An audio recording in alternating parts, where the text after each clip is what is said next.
నమస్తే మామ, finally 1.5 year తర్వాత మనం కూడా ఇండియా పోతున్నాం. సారీ ఇండియా వస్తున్నాం.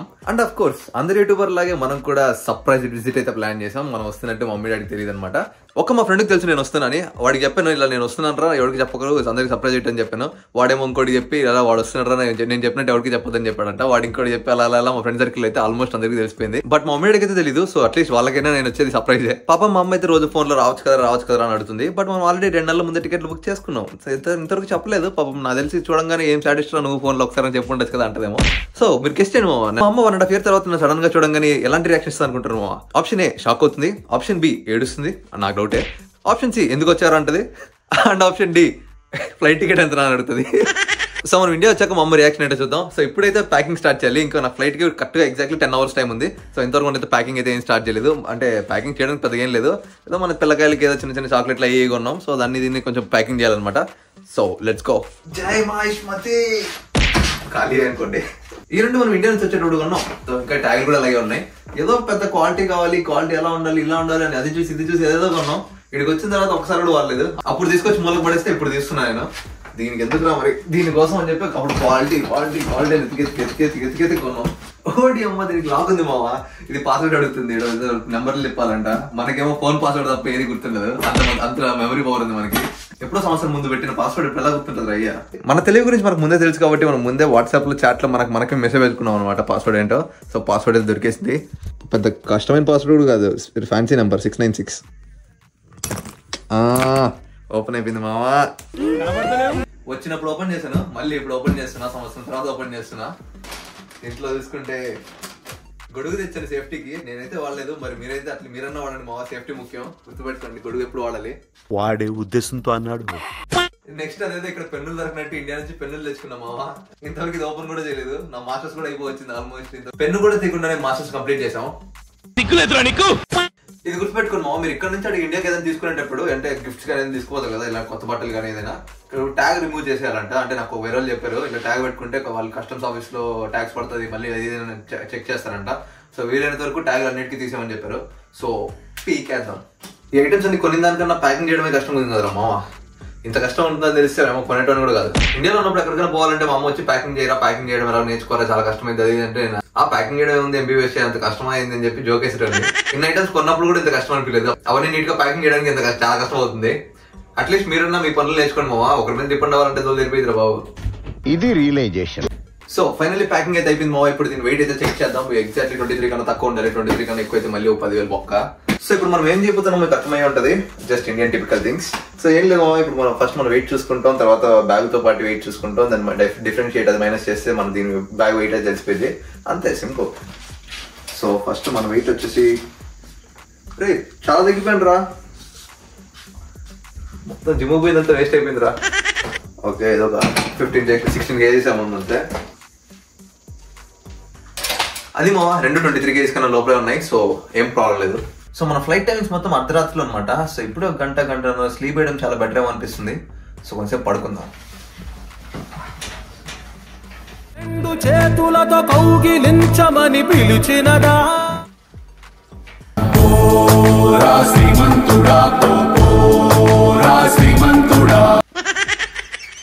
ఈ ఫీలింగ్ ఏంటో చారి, రేపు ఇండియా వెళ్ళిపోతున్నామని ఎంత ఆనందంగా ఉంది. సో అది మా బయలుదేరాల్సిన టైం వచ్చింది. మన ఫ్లైట్ టైమింగ్స్ అయితే మరి ఘోరంగా వచ్చాయి. దయాలు దెబ్బేసుకునే టైంలో ఫ్లైట్ అయితే స్టార్ట్ అవుతుంది. రాత్రికి 2 o'clock ఫ్లైట్.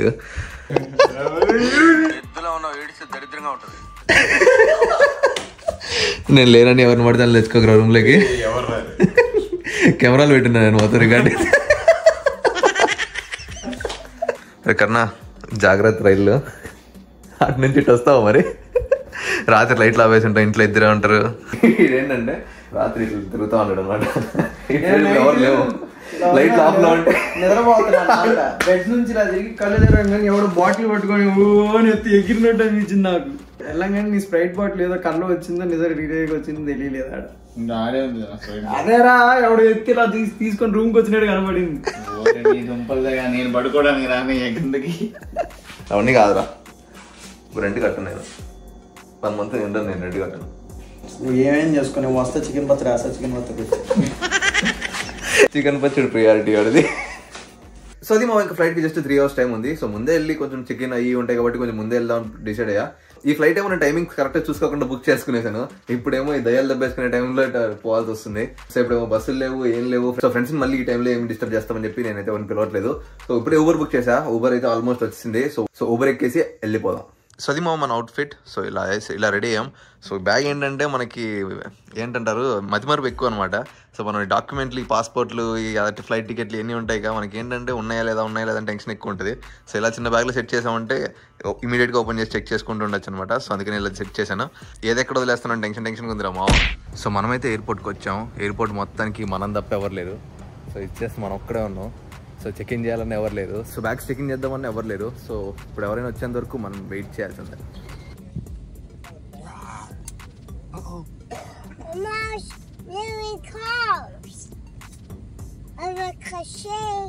అది మా ఇప్పుడు ఫ్లైట్ అయితే ల్యాండ్ అయ్యాము. వాడేంటో అసలు ఎన్ని రౌండ్లు వేసాడంటే ల్యాండింగ్ అని చెప్తాడు, ల్యాండింగ్ అని తీసుకొని వచ్చి మళ్ళీ బైక్ తీసుకుపోతున్నాడు. 2 కాళ్ళు రౌండ్లు వేసి ఎప్పుడు హాఫ్ అన్ అవర్ తర్వాత ల్యాండ్ చేశాడు. దూరం తిరిపోయింది రా బాబు. పొద్దున్న నుంచి నిద్ర లేదు, ఇంతవరకు గంట కూడా ప్రశాంతంగా పడుకోలేదు. అండ్ ఇంకో హైలైట్ ఏంటి అంటే నా వెనకాల సీట్లో ఒక పాప ఉండే అనమాట, చిన్న పాప. అస్సలు అరుస్తుంది చూడు, కాంతారాలో వాడు హీరో అరిచినట్టు అరిచినట్టు అరుస్తుంది. అసలు నిద్రే రాలేదనమాట. సో ఇప్పుడు మనకి ఇక్కడ 8 hours ప్లే ఓవర్ ఉందనమాట. సో అడం ప్రశాంతంగా పడుకుందామని చూస్తున్నా. ఏదైనా ఒక లాంజ్ సెట్ అయితే మాత్రం సెట్ మావా. పీస్ఫుల్గా ఒక 4 to 5 hours పడుకున్నాను మావా. అసలు ఇక్కడ ఒక మంచిగా కార్నర్లో టేబుల్ దొరికింది. చెవులో యాపిల్ బడ్స్ పెట్టుకున్నాను, నాయిస్ క్యాన్సిలేషన్ ఆన్ చేశాను. అమ్మాయి ఎవరికి పట్టించుకోవట్లేదు. ఇంకా సౌండ్లు అయితే ఏమేమి పడతలేదు. ప్రశాంతంగా 4-5 hours పడుకున్న దానికి నా జీవితంలో నేను ఇంత హ్యాపీగా ఎప్పుడు ఫీల్ అవ్వలేదు మావా. అది మా దుబాయ్ మొత్తం గాల్లో నుంచే చూసేయాలని విండో సీట్ ఎక్స్ట్రా డబ్బులు కట్టి మరీ తీసుకున్నాం. సో విండో సీట్ వచ్చింది. బట్ దరిద్రం ఏంటంటే సగం వ్యూ మొత్తం రెక్క తీసుకునేసింది. బట్ ఎనీవే పర్లేదు, సగం మిగతా సగంతో అడ్జస్ట్ అయిపోతుంది అనుకోండి. సో నాకు ఈ ఫ్లైట్ లో జర్నీ వచ్చేసి 13 hours మావా. నేను ఇంగ్లీష్ మొదలు చేసి మన పక్కన ఒక అమ్మాయి వస్తుంది. అమ్మాయిది నాది సేమ్ ఇంట్రెస్ట్ అయ్యి ఉండి ఇద్దరి మధ్య ఫ్రెండ్షిప్ స్టార్ట్ అయ్యి నెంబర్లు ఎక్స్చేంజ్ చేసుకుని డేట్కి వెళ్ళి దాని తర్వాత లవ్, మ్యారేజ్, ఇలా చాలా ఎక్స్పెక్టేషన్స్ ఉంటాయి.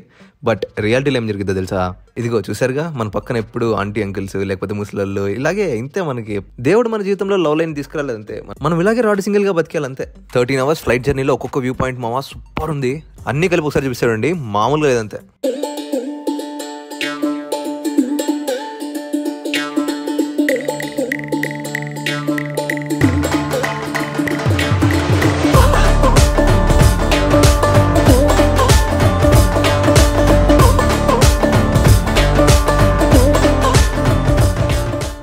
అబీబీ కంపెనీ కంపెనీలు అన్నారు కదరా, వచ్చాను ఎక్కడ ఎవరు చెప్పట్లేదే. సో నా దరిద్రం ఏంటంటే మామ, దుబాయ్లో ఓన్లీ 2 hours లేవర్ ఉంది. అండ్ ఇప్పుడు వచ్చిన ఫ్లైట్ టొరంటో నుంచి వాడేమో 1 hour లేట్గా వచ్చాడు. సో ఇప్పుడు జస్ట్ ఎగ్జాక్ట్లీ 1 hour టైం ఉందంటే, ఇంకా 1 hour ఉంది. ఇప్పుడు చెకింగ్ కంప్లీట్ అయ్యేసరికి ఇప్పుడు 1/2 hour ఉంది. ఫ్లైట్ ఉందో పోయిందో. సో ఇప్పుడు మనం C-17కి పోవాలన్నమాట. ఏమో 10 నిమిషాల నుంచి నడుస్తూనే వస్తూనే ఉంది C-17. అది 10 నిమిషాల నుంచి నడుస్తున్నా C-17 పన్నే వస్తున్నాయి. సో అసలు అయితే గంటన్నర షాపింగ్ చేద్దాం అనుకున్నా. అసలు షాపింగ్ మాల్స్ చూసారా సెట్ ఉన్నాయి, ఒక్కటి కుదరలేదు. అసలు షాపింగ్ మాల్స్ అయితే అసలు ఉద్దాలు ఉన్నాయి, జిగలు మెరుస్తున్నాయి. ఇప్పుడు షాపింగ్ లేదు. ఇప్పుడు ఫ్లైట్ ఉంటే చాలా అనిపిస్తుంది. ఎక్కడుందిరా బాబు ఈ C-17? డబ్బా పోతూనే ఉన్నాను. ఎయిర్పోర్ట్ మాత్రం అంతా పెరుగుతున్నాయి, అందుకని C-17 మాత్రం కనబడట్లేదు. అరే ఏంట్రా మామూలుగా కాదు, ఈరోజు ఏదో పెద్ద బిస్కెట్ అయ్యేలాగే ఉంది. కష్టపడి C-17కి పోయాను. C-17కి పోతే అక్కడ ఫ్లైట్లో ఎవరు లేరు. ఫ్లైట్ వెళ్ళిపోయిందామని ఎవరైనా అడిగితే అసలు అది గేట్ చేంజ్ అయిపోయిందంట. C-17 నుంచి B-26 మార్చారంట. నేను ఆల్రెడీ B నుంచి ఇప్పుడు Cకి వచ్చాను. మళ్ళీ C2 మళ్ళీ Bకి పోవాలి. ఓడి అమ్మ, ఇదంతా ఇప్పుడే దిగి కింద మొత్తం వచ్చాను. మళ్ళీ సేమ్ దారిలో మళ్ళీ రిటర్న్ పోవాల్సి వస్తుంది. ఎవడో గట్టి దిష్టి పెట్టేశాడు మా ఇండియా వస్తున్నానే. లేకపోతే దుబాయ్ ఎయిర్పోర్ట్ మొత్తం పరిగెత్తాల్సిన కర్మ వచ్చేసింది ఎట్లా బాబు. ఆకలి అవుతుందేమో తిందామని మెడ్డీకి వచ్చా. ఈ జనాలు చూసారా, కరువు బాధితుల్లో ఉన్నట్టున్నారు. అలా ఏం చూస్తుంటే మనకు ఆర్డర్ వచ్చేలాగా కూడా లేదు. కరువు బాధితులు ఉన్నట్టున్నారు జనాలు. మా ఆకలి వేస్తుందేమో తిందామన్నా కుదిరేలా లేదు కదా అయ్యా. సో ఫ్లైట్ ఉందిరా మావా. మాస్టర్స్లో సిట్యుయేషన్ కూడా ఎంత ఆనందం కలగలేదు. జనాలు చూసే ఫ్లైట్ ఉందని తెలంగాణ ఎంత ఆనందం అనిపించింది. ఈ ఫ్లైట్ ఎక్కడ మిస్ అవుతున్నాం, మళ్ళీ ఫ్లైట్ అదే పెద్ద పంచాయతీ అనుకున్నా. సో ఎలాగో ఈ ఫ్లైట్ కూడా 15 minutes డిలే అయినట్టుంది. సో ఇంకొక 4-5 hours ఇండియా వచ్చేస్తాం. అది మరి ఈ ఫ్లైట్ అయితే మరీ కామెడీ రా మావా. అసలు పక్కన ఎవరు రాలేదు, సోలో మొత్తం 3 సీట్లకి మనం ఒక్కడమే. ఆల్మోస్ట్ ఫ్లైట్ మొత్తం బుక్ అయిపోయింది, నా పక్క 2 సీట్లు తప్ప. మన జర్నీ ఏంటో మావా మొత్తం తేడా అవుతుంది. ఫైనల్లీ 26 గంటల జర్నీ తర్వాత ఇండియాకి వచ్చేసాం మావా. ఫీలింగ్ ఏంటి మావా, ఎంత బాగుంది. సో మన ఫ్రెండ్స్ కెనడా నుంచి వస్తున్నా అంటే ఎప్పుడు వస్తున్నావు అనుకుంటే బాటిల్ వేస్తున్నావు లేదని అడుగుతారు. సో ఎలాగో డ్యూటీ ఫ్రీలో ఇక్కడ తక్కువ పడతాయి కాబట్టి ఏదో అలా బాటిల్స్ చూస్తున్నా. సో ఏదో 2 బాటిల్స్ సెట్ చేసి 2 బాటిల్ తీసుకోదాం. ఏమైనా డ్యూటీ ఫ్రీ షాప్ మొత్తం జిగేల్ వాళ్ళు మెరిసిపోతుంది మా బాటిల్స్తో. మా ఫ్రెండ్ వస్తా అన్నాడు, ఏడున్నాడేమో. Okay model super model. మా ఇంట్లోకి మనం దొంగలా పోతున్నాం.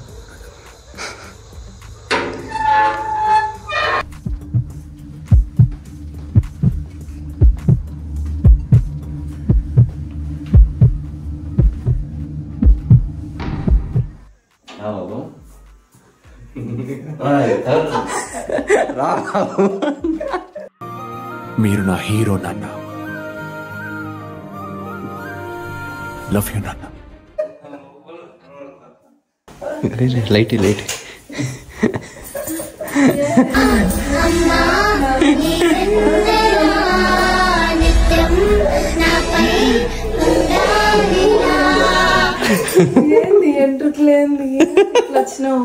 The strongest woman I've ever known. మా అమ్మ.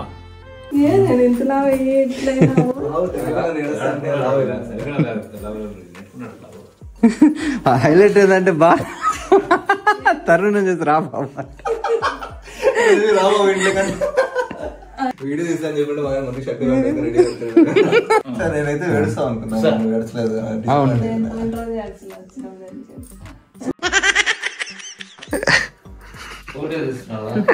కళ్ళల్లో కూడా ఆనందం మా అమ్మ బాబు.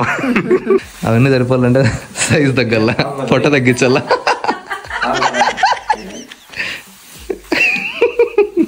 రోజు లేచి పొద్దున్న మా అమ్మతో వాకింగ్ పోతే తగ్గితే సరిపోతాయి అంతా.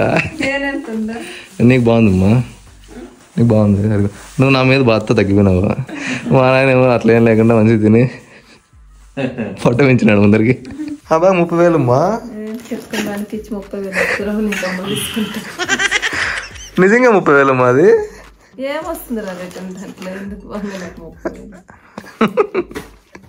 పరిశీలిస్తాడు మా నాయన.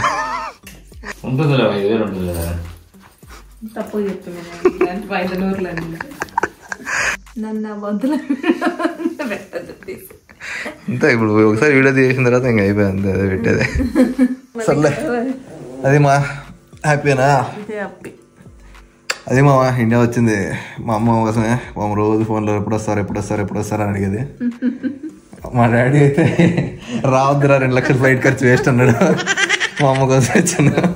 అది మా ఇండియా అయితే వచ్చేసాం. సరే నేను ఇంకెప్పుడు ఇక్కడే ఉంటా నాతో బట్టి. ఇక్కడ ఉంటే లోన్కి 25 లక్షలు అప్పు కట్టాలి నేను. ఇంకా అది ఎప్పుడు కట్టేది ఏంటి మరి. ఉంటానైతే బాయ్.